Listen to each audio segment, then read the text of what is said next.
Okay. So hi, I'm Debbie DeWitz with the Heart and Soul Academy for Self-Empowerment and Conscious Evolution. And I want to thank you for joining me here with Angelica Baum of Green Door Relaxation for our webinar, Triggered Emotions and Holiday Expectations. Angelica is a belief change coach who facilitates many holistic therapies, including the life-enhancing energetic processes that are known as LEAPs, which was presented in my book, The Messenger Within. And she is an affiliate of the Heart and Soul Academy. I am so pleased to have her join us once again. So welcome, Angelica. Thank you, Debbie. You know, it's a great joy for me to do these webinars with you. It's a wonderful opportunity. I really cherish your friendship and your support. And let's do another one. Thank you. I feel the same way. So when it comes to holidays and shadows that are so much at work and emotions that are easily triggered for many people that are spending time with family, I would love for you to share a closer look at how things are working behind the scenes for so many of us. Yes, for sure. Let's maybe start with a holiday story. All right. Okay. Do you know the story, The Gift of the Magi? Oh, yeah. It's a wonderful story. It was written 1905 by O. Henry, and it's one of my favorite holiday tales. It is a Christmas story, but it is essentially a human story. So it applies whether we're celebrating Hanukkah or Kwanzaa at this time of the year. And I'd like to tell you about this story. So the main characters are Della and Jim, a young couple. They're very poor. And they both have something, though, that they really value. Della has beautiful long hair. And let me read out to you what O. Henry says about her hair.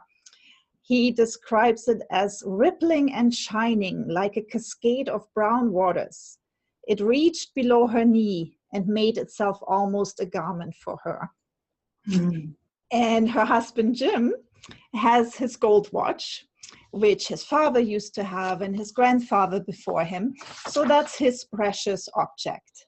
And the story begins on the day before Christmas with Della counting her savings.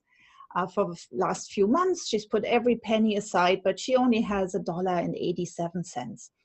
And what she really wants to give Jim for Christmas is a gold chain for his precious watch.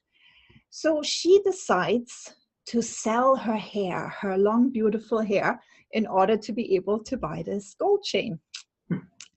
And then just before Jim comes home at night, she's sitting there nervously waiting for him to come home.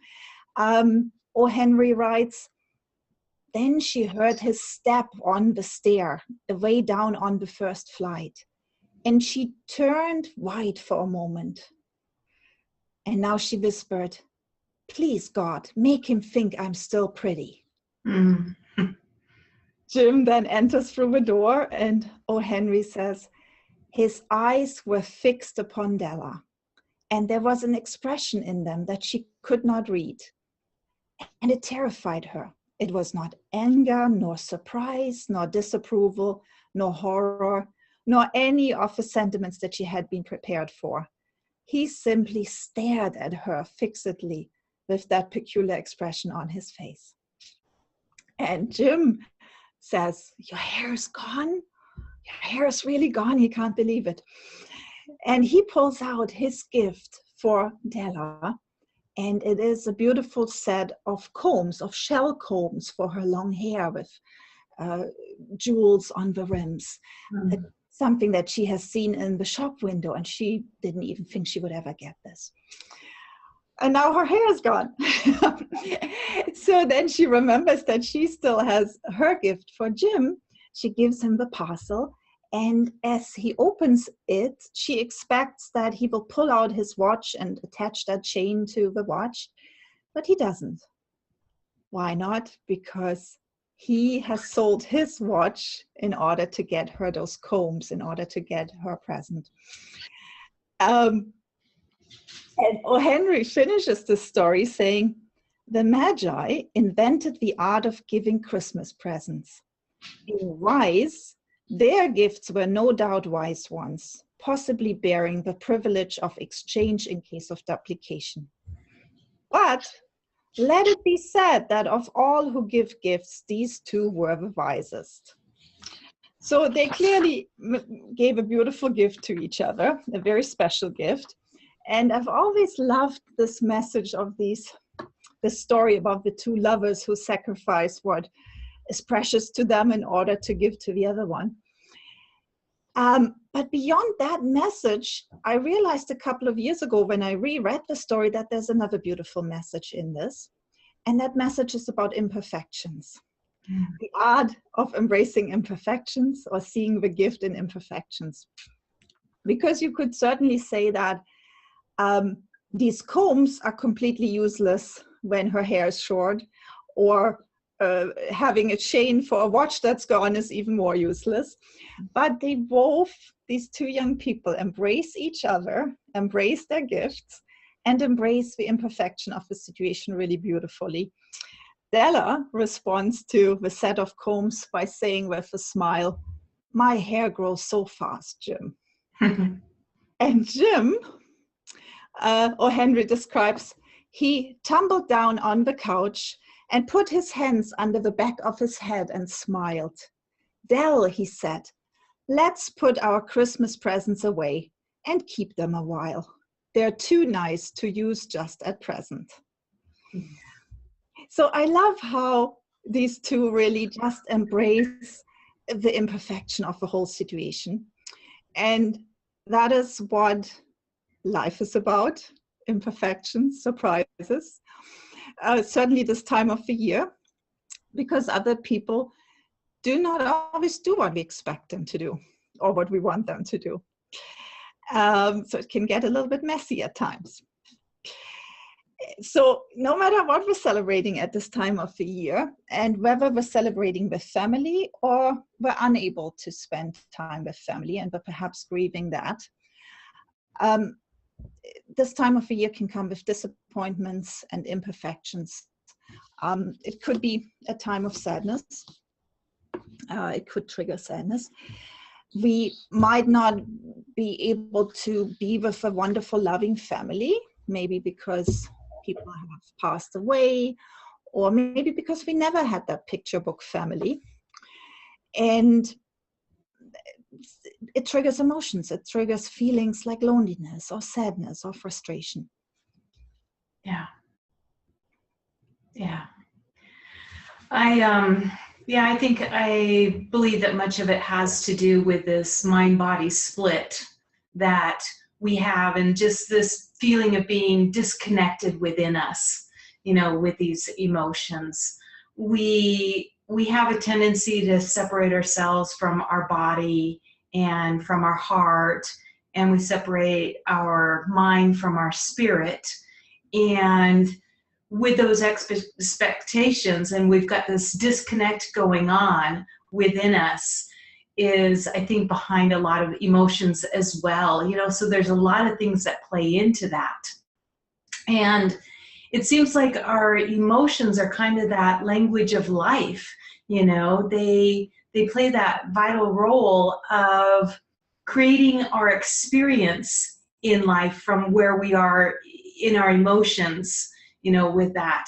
And if we lacked them, we just wouldn't know if we are veering away from our values, our goals, our beliefs that we have.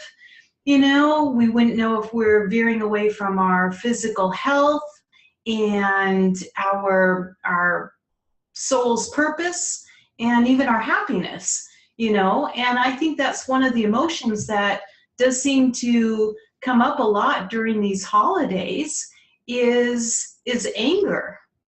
Yes, it's anger.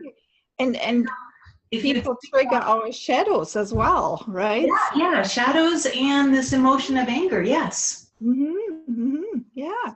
So, I mean, you and I, we just did this webinar on shadows in October, so I don't want to go into length, but let's maybe have a very brief look at shadows and a few examples of what could come up. Being together with family, being together with them more than we usually are.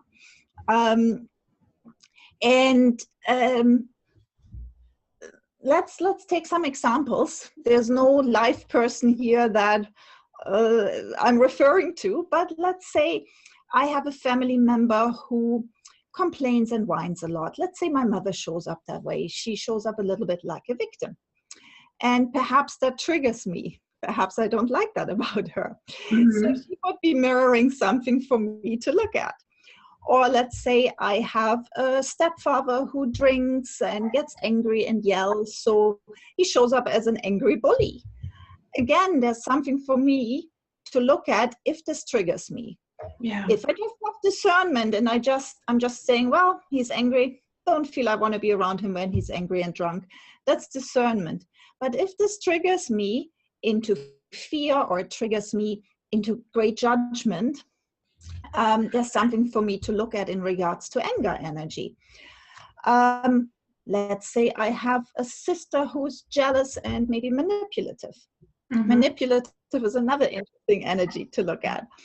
Or I have a brother who is a show-off and I feel I'm not as successful as he is.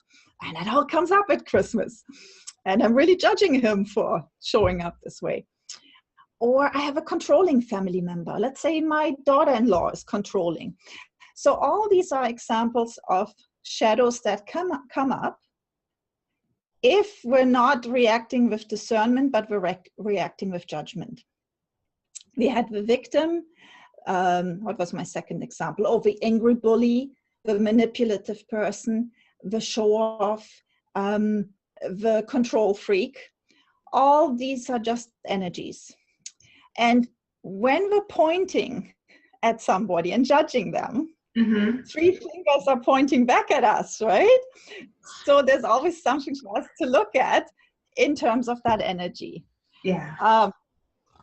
Whether that's the victim energy where I have to ask myself, why is this bothering me so much? Am I a victim in some way in my life? Or have I totally disowned any helplessness and have over-identified with the opposite? So there's something there for me to heal. Or the angry person. What's my relationship with anger? Do I have a healthy relationship with anger? Manipulative. Oh, there's somebody who's manipulative. I can, of course, have discernment and say, well, I choose not to be manipulated. It triggers me a lot. There's something there for me to learn about this energy and its gifts. The show-off. Is that bugging me so much because I've learned I shouldn't be proud of my accomplishments and, share them? Or are there some other beliefs there where I maybe feel insecure and less than? Controlling.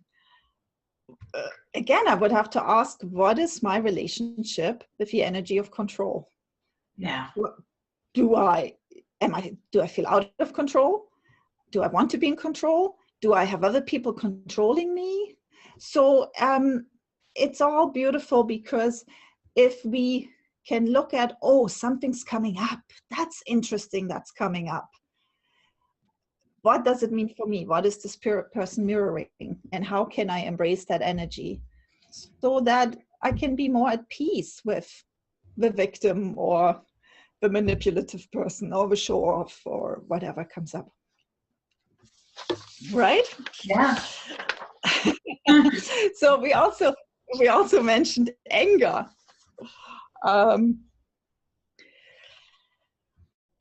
Yes, that's exactly the slide we need because nobody makes us feel angry. This one? Yeah, no, the one before was perfect actually. That one? Not quite yet. Sorry. The quote you had originally. I'll start talking and you'll find the quote. So when we're looking at anger, we have to remember, that's it, stop. That Nobody makes us feel angry. The behavior of others triggers our anger. But what makes us angry is not what the other person has said or done, but we are angry because of what we're telling ourselves about the situation. So it's the story we're telling ourselves, what this means to us. Okay. Right? So the quote here says, what I feel is not because of what the other person did, but because of a perception I have and because of the feeling choice I made regarding my perception. And I'll give you an example. Let's say I've agreed to pick you up at 6 o'clock, but I show up at 6:30. How do you feel? Are you going to be angry? I guess that depends on what my needs are at that moment, how urgent or not urgent it is, and yeah, just what I'm making that mean. Absolutely, it does, right? If it's a high value for you that to be on time and to plan, then yes, you might be very angry at me because I have really disregarded your need. If you have a need to have another half hour for yourself to get something ready or done, you might actually be quite happy. So it really is not what I've done, but it's the story that is based on your underlying needs. Okay. Anger is just a feedback system. It tells us, for example, that we're perceiving something as unfair. Then we need to check if that's correct. Is this really unfair? If yes, we need to make fair. We need to find a way to change the situation so that it is fair. Or if what happened to us, that wrong done to us, lies in the past, the only thing we can do is let go and forgive. Yeah. And that brings us to forgiveness. Okay. And forgiveness is a favorite topic of mine, and I think of yours too. In chapter 9 of your book, you're talking about forgiveness. This is one of those beautiful quotes from your book that I love. Thank you. Yeah, I know you have a lot more that you're going to speak on forgiveness here. And yeah, just if I read the quote, you know, the act of forgiveness is a process. It's meant as a catalyst, which frees us from the things that have hurt us in the past so that we can reclaim the power to decide how that past event will affect our life in the present. It's beautiful. And it's so true. And when I do my sessions, and I bet it's the same for you, sometimes people have resistance to forgiving or forgiveness because of the idea they have what forgiveness is, what they believe forgiveness is. Yeah. So let's maybe clarify a little bit what forgiveness is and what forgiveness is not. Forgiveness is just letting go of the energetic connection that we still have with the past, that still binds us to a person or situation in the past. Forgiveness is a gift you give yourself, a gift that frees you from the pain you gave yourself by judging others. I'm going to repeat that. Yes, exactly. The greatest gift of forgiveness is that we free ourselves where we are no longer willing to allow an experience to adversely affect our lives. Yeah, because it really doesn't have to do about the other person, does it? Absolutely nothing. Yeah. Because forgiveness is not saying that was right what the other person did. It doesn't mean I'm condoning something or excusing something. It does not mean forgetting. It does not mean that I cannot have my feelings about it. Right. It also doesn't mean that I necessarily need to love or like or even spend time with the other person. No. It gives us beautiful closure, and at times we might decide that's it. Forgiveness is, on the other hand, letting go of the story that I'm a victim, claiming my true power, taking back my energy that I've bound up with the past or in the past, taking responsibility for my feelings, whether those are feelings of hurt or anger or resentment or judgment or guilt or blame, because nobody makes us feel a certain way. Those are my feelings. Right. Right? And it's also up to me to change them. Forgiveness is only for my own healing. It has nothing to do with the other person. It's an act of self-love and self-respect. And it's forgiving myself wonderful things like love and freedom and growth and healing. There is actually a nice quote by Max Lucado about forgiveness. He says, forgiveness is unlocking the door to set someone free and realizing you were the prisoner. That's beautiful. Exactly. If we haven't forgiven, it's like we have the other person imprisoned, but we're also imprisoned with them, right? We've bound ourselves together. When you just think of how much time goes into thinking about what that other person did to us in a day, right? That resentment, that anger, that judgment, that hurt. So it's an energetic bond that we have. And in your book, actually, the LEAP forgiveness includes and honors all three parties that are involved. Do you want to elaborate on that a bit?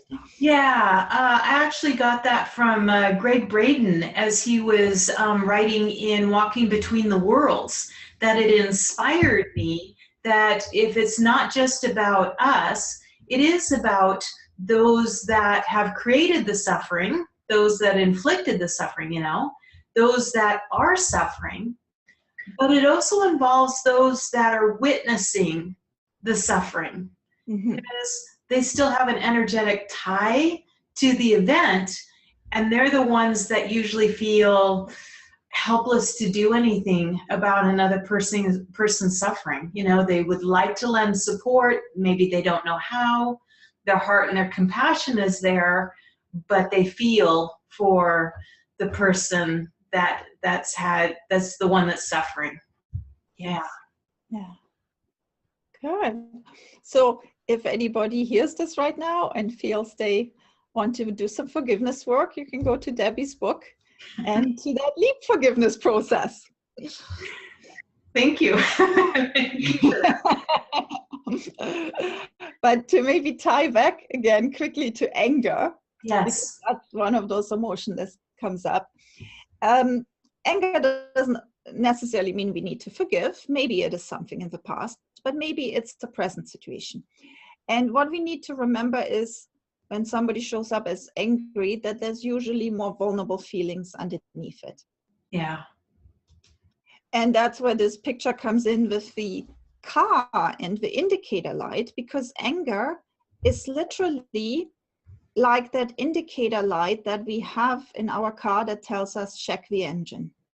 It tells us something is wrong. And I need to address what's underneath. And you were actually so kind to repost one of my older blogs from 1.5 years ago. I loved it. It was perfect. It's called Mad Sad. So it's about those more vulnerable feelings underneath that feeling of anger, that feeling of I'm mad. I wrote it 1.5 years ago after I went to the movies and I saw this animated show, Home. It's a little cartoon or animated movie about alien characters and this little human girl in the picture here called Tip. And she is the one who is mad sad, because underneath her anger, she's really sad and scared. And her angry part has just stepped up to protect her vulnerability. So this can happen in different variations to us. Another thing that shows up is that we're mad scared, that really underneath our anger, we're scared. Think of driving with someone in the car and the driver has a totally different driving style from you and you're feeling a little bit unsafe. So it's possible that from fear, you immediately flip into anger. because of that experience. Or parents might be mad, scared because their child is doing something. They're worried that the teenager has put themselves into a dangerous situation, or the younger child is not doing well in school. So really they're scared about the future of that child, but they're showing up as angry. Stressed, when they're stressed, we're showing up as angry because we feel so overwhelmed. Or some people get angry when they're hungry, they're hangry, or when we're tired. So all these emotions could be underneath anger. And so when we're dealing with it, either if someone else is angry or I'm angry myself, anger is in the way of a successful communication. But I could always ask what's underneath. What am I really feeling? Or if I have someone across from me who is angry, I could do my best not to respond to the anger, but to see that there is usually something more vulnerable underneath. And can I address that instead? Yeah. Yeah. So, I mean, I mentioned different feelings in that blog that could be underneath: sadness, loneliness, fear, insecurity, frustration, overwhelm, all possibilities to consider. Yeah. So you work with emotions all the time, and you actually talk about emotional interference patterns. Can you explain a little bit? Yeah? Well, yeah. You know, I've followed Deepak Chopra for a long time, and he stated that we only have a blueprint for health. There isn't a blueprint for disease, and there's not a blueprint for all of these other things that come up. We just have a blueprint for health.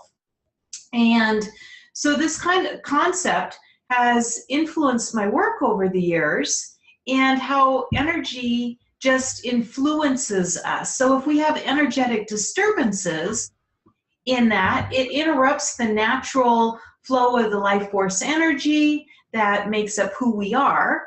And Chopra said that we have this body-wide network of information that is forever changing, it's dynamic, it's infinitely flexible, you know, so it's kind of like this mobile brain that moves throughout our entire body. And if we only have a blueprint for health, but something's going on, then it seems that we've got these interference patterns, or what I call interference patterns. And they consist of these well-defined detrimental energies that move in these pulse-like waves and influence us in a powerful way. And one of the things are like repressed, denied, or unresolved emotions that can distort and close off the natural life force energy of the body. We have limiting, judgmental, and disharmonious beliefs that don't support who we are, who we're becoming. And so that creates these interferences within our beautiful, healthy blueprint as well. So these energies, with their specific vibrational patterns, they rob us of our joy and our vitality, and just create these problems for us. So these damaging vibrations, combined with the energy that's generated by intense emotions there, is carried into the energetic network of our body, mind, spirit, and it creates an obstruction in the proper functioning of who we are. And so the subconscious stress not only creates blockages within the physical body by sending out these continuous interference resonance that wreaks havoc within us, but it also disrupts our peace of mind, our health, because of the chemistry, the disharmonious chemistry that's made by these emotions can interfere with our health. And it just slows down our personal growth from who we are. So I kind of like to think of interference patterns as being like parasites, little energetic parasites that can be picked up through our life experiences. And they can remain lodged within us for as long as it takes for us to deal with them. They let us know that we need to deal with them. And so these energies, with their specific vibrational patterns, rob us of that joy and that vitality. And they just let us know that something else is going on. Now, we had somebody that had a question that wrote in and said, well, how do you deal with the loss of a loved one? And she writes that this is the 3rd anniversary of her father's death, and not having both parents is very difficult, especially during this time of year. So how does one deal with that? Mm-hmm. You know? Yeah, I mean, we can both partially answer that, I suppose. It's certainly a time where we're more aware that we're still grieving, that where something comes up. So my first thing would be to be gentle with yourself and compassionate with yourself and allow yourself to feel what you feel. There is, of course, perhaps some more grief work to do to get completion. There's some beautiful processes in your book we could look at, whether that's a trauma release or perhaps there's even forgiveness still to do when you think of it, because someone has left us. Yeah. And we might feel a little bit angry that we're alone now. And there's nothing wrong with that. It is what it is. We're feeling what we're feeling. And perhaps some forgiveness work could help shift something. We always want to carry the legacy of that person with us, for sure, but we want to make sure that it doesn't hold us back from moving forward in our life and living our life to the fullest. What would you still like to add? Yeah, just you said it very well. And there isn't a time limit on our grieving. And with our grieving, it just means that person. And I know this can transfer to animals as well, but whatever we're grieving in our lives for however long, it just means that was really important to us. That person was really important, or we wouldn't be grieving still.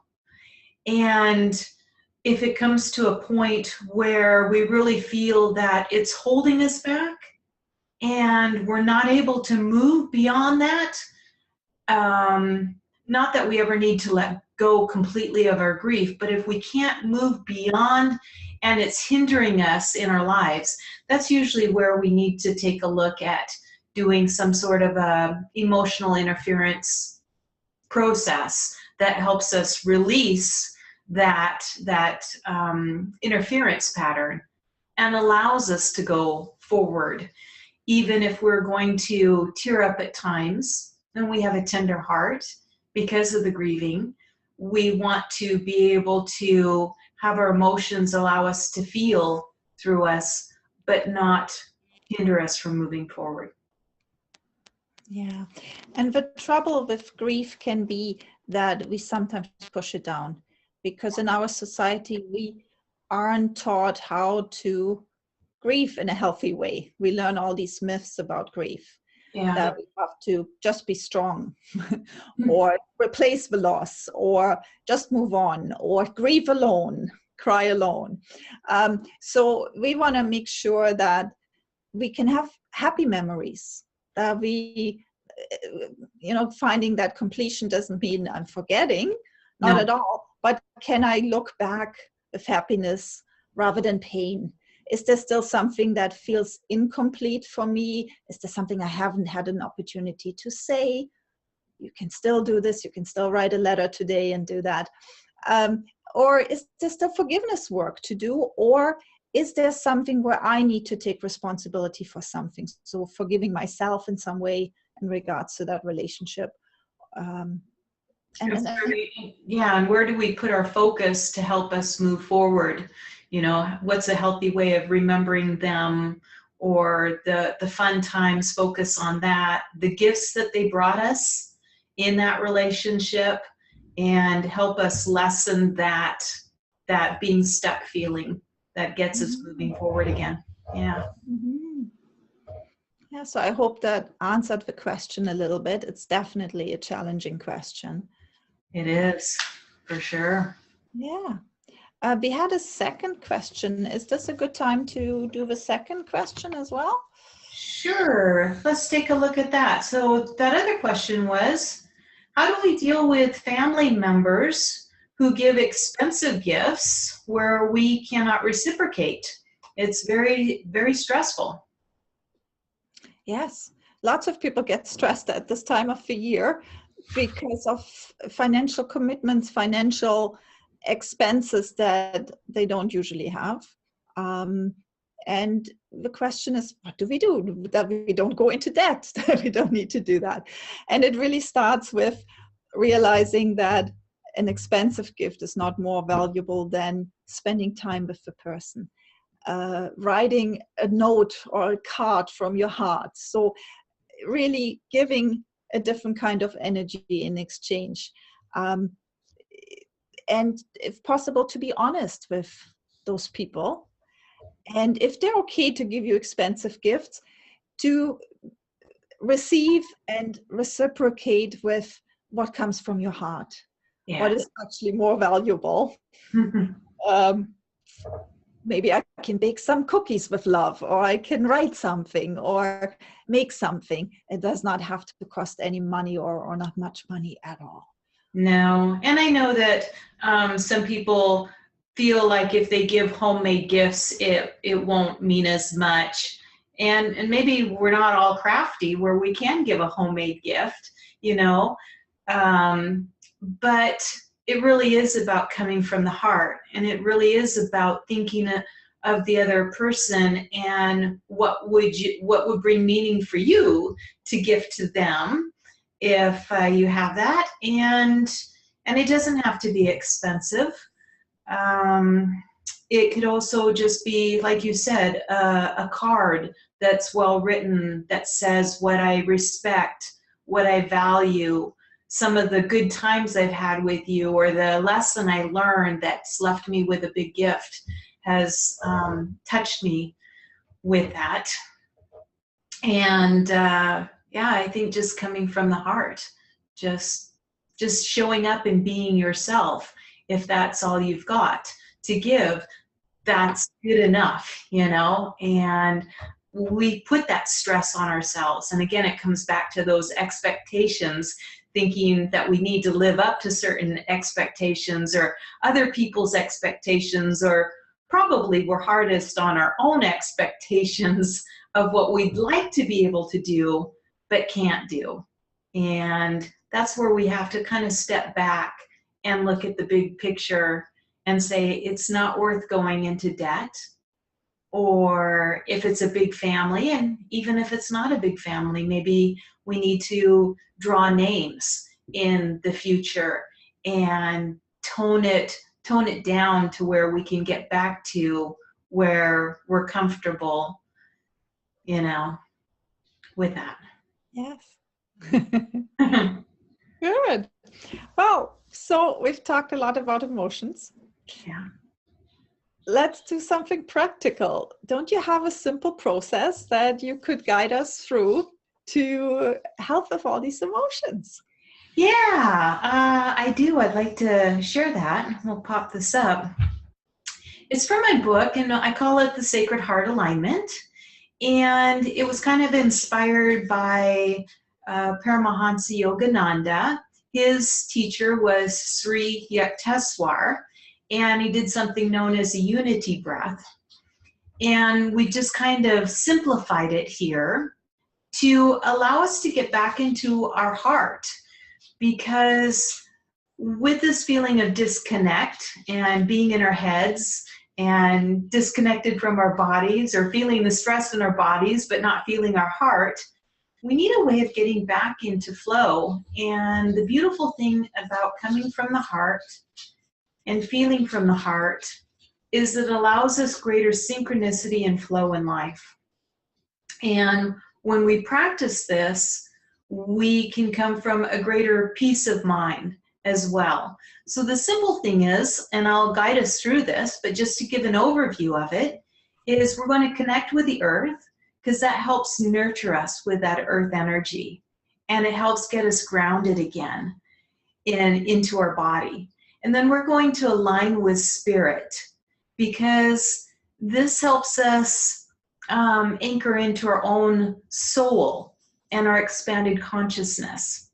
And then we're going to center it into our heart and breathe from the heart, because that's kind of where we should be coming from, you know. That's where we are, the genuine, authentic selves of us. And this is where our peace comes from, is when we can stay centered within our heart. And this is where synchronicity and flow comes from. This is where, when we are getting chaotic with our emotions, when we can come back and feel that love within our heart, it helps us be able to speak our words with kindness and with love. And even if we're dealing with a difficult time, we can say that from our heart, and most people will really hear us because we've spoken with that loveness.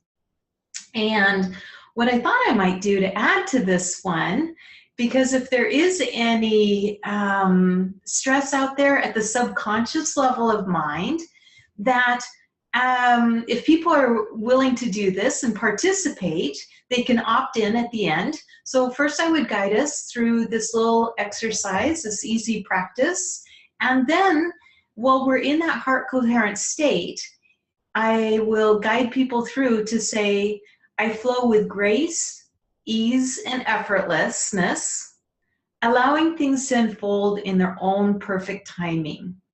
And that way, if people would like that to become part of their subconscious mind while they're in this heart coherent space, they can allow for that. And if that's not really your cup of tea, then just kind of continue breathing in that heart space and feeling that love in there. So the first thing we'll do with this is just have people close their eyes and take a deep breath. We're going to connect with the earth. And this is where we envision the beauty of Mother Earth and feel the love and joy that we have for nature. We feel this love in your heart. And imagine sending a beam of love from your heart down deep into the earth. And as you do, notice that Mother Earth sends a return beam of nurturing love energy back to you. And just breathe this energy up through your feet and draw it up your spinal column and release this into the very center of your heart. And then feel the flow of energy between you, the earth, and your heart.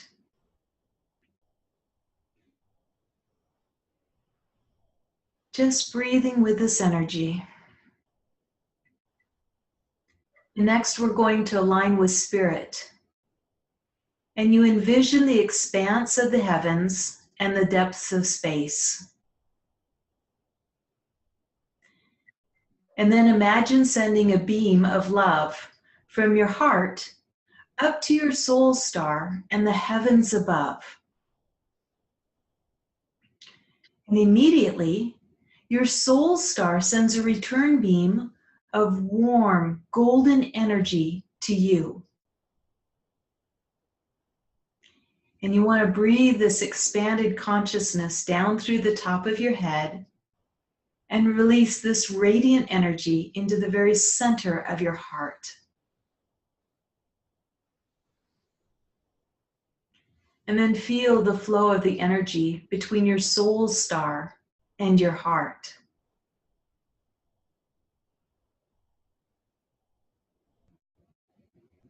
And then as we center within the heart, you feel both energies flowing into your heart simultaneously.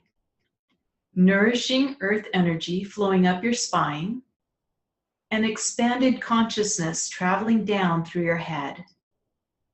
And swirl these shimmering energies into the very center of your heart. These energies symbolically represent the fusion of spirit with matter and the divine feminine and divine masculine joined in pure love within you. Remember a time when you felt deep, nurturing love, and feel that love now. Feel the love as you breathe in. Feel your breath as you breathe in, and feel your breath as you exhale. And feel this love as you breathe in and out.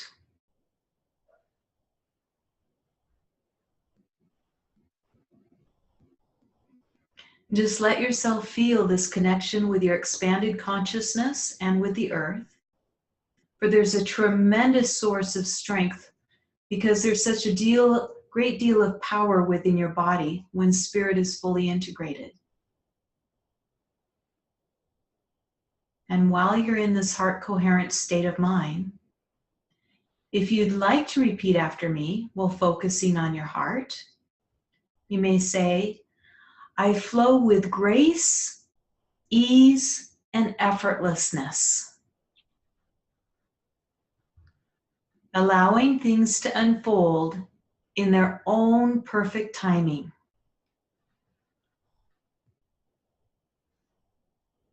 And then silently, once again, I flow with grace, ease, and effortlessness, allowing things to unfold in their own perfect timing.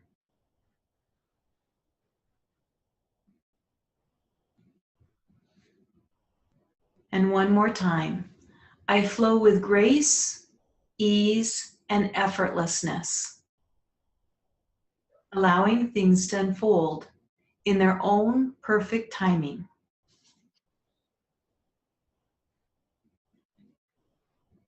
And then, whenever you're ready, you may open your eyes. So with the Sacred Heart alignment, as we said, you're connecting with the earth, you're aligning with spirit, you're centering within your heart. This is such an easy practice that a person can do when they're stopped at a stoplight in traffic, when they're standing in line at the grocery store, when there comes a moment of chaos within the family and just need to ground again. It just helps us get back into that heart space, breathing with love, and helps us become more in tune with our authentic self, our authentic being. And then even if we want to use this life-enhancing statement as kind of an affirmation throughout this holiday season, it might help bring us back, if it's on a Post-it note or something, just that I flow with grace, ease, and effortlessness, allowing things to unfold in their own perfect timing, just reminding us that we can, slow down, take a deep breath, and maybe let go of some of that stress that we don't need to hold on to. Yeah, beautiful. Thank you very much. You're very welcome. And so that can be found in the book, The Messenger Within, which is available not only through Angelica, but it's also available on Amazon.com.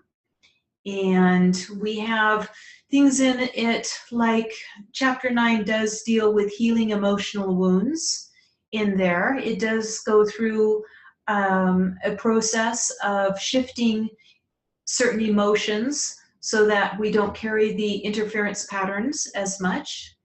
There is a traumatic stress release process in there that helps us release some of the emotions that we have a hard time letting go of because of the energy systems that are caught in this loop. And with a process in there, it helps us shift that.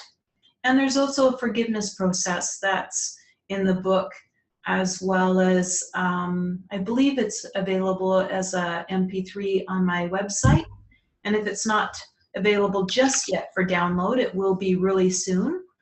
Plus, you also have work that you're doing with people, and you have sessions that you guide people through, working through some of the interference patterns that come up. And then you also have a belief workshop coming up really soon, don't you? That's correct. Yeah, that's on January 8th. Mm-hmm. And it's a one-day workshop, part of what I used to teach in a 4-day shadow energetics workshop, and just the belief change process. So we will learn muscle testing others, muscle testing ourselves. What are beliefs? How do I speak the language of the subconscious mind? How do I change a belief and really get into the subconscious mind? And there will be lots of practice with the other group members. There's already 10 participants, but I am looking for a bigger space. So if people still want to sign up, it would be wonderful to have more join us. I'm also doing a one-day workshop again in March about forgiveness, March 5th. Beautiful. So that has nothing to do with shadow energetics directly. That's about forgiveness and why do we forgive and how do we forgive. Yeah, that's such a deep subject. I think so many times we think we can get it consciously, and sometimes we can, but with heavy emotions tied with it, it takes us right into the core of us, and sometimes we need just a little bit more help with that. Yes. Let me see. I'm going to stop the share right now on the screen because I think people know that they can get a hold of us on either the website or by email. And I want to see if we've got anybody that has written some questions for us. Let me put that right in the middle there. So it says from Karen, so is anger a coping mechanism? You could certainly say that, yes. It's a protective self. It's a way to cope, a way to survive, for sure. And it feels better than helplessness. It feels better than being weak. So it is, in a way, protecting us and helping us cope. But unfortunately, in terms of relationships and communication, it's in the way. So that's why, yes, we definitely don't want to bedevil anger. It has there's a gift in anger. But we also want to see, in terms of relationships, how we can move beyond that and actually communicate from a more vulnerable place. Yeah, wonderful. Thank you. We also want to be able to deal with it rather than just stuff it down, so that we don't end up with pressure in our heart and high blood pressure and all these other things that eat at us as well. But it's definitely necessary because, you know, it motivates us. It gets us to react at the injustices of the world as well and take action when we need to do that. So thank you for that question as well. And then she also says, I'm reading and loving your book. Thank you so much, Karen. That's very nice to hear. All right, so do we have any other questions before we wrap this up for this evening? Anything else, or did we kind of do that? And also know that if you think of questions and the webinar has ended, please feel free to either email or ask Angelica or I any of the questions, because we're here to be of service and to answer questions and help as we can. For sure. So thank you very much. Well, this was wonderful. I've enjoyed this time with you. I always learn so much, and it's just good to share energy with you. Oh, thank you. Yeah, it's such a wonderful cooperation. We're gonna do another one in February, right? We are. We don't know what the topic is just yet, but we will find something appropriate. Who knows? In February, that's what, Valentine's Day. It might be relationships, huh? Relationships, yeah. All righty. Well, I'm going to close out this thing, and I just want to thank everybody for being here, and thank you, Angelica, for being here and joining with me. Thank you for having me, Debbie. Yeah. wishing everybody a Merry Christmas, a Happy Solstice, Happy Holidays, Happy Hanukkah. Yeah, just from our hearts to yours. All right. Thank you. We'll see you later. Bye. Bye.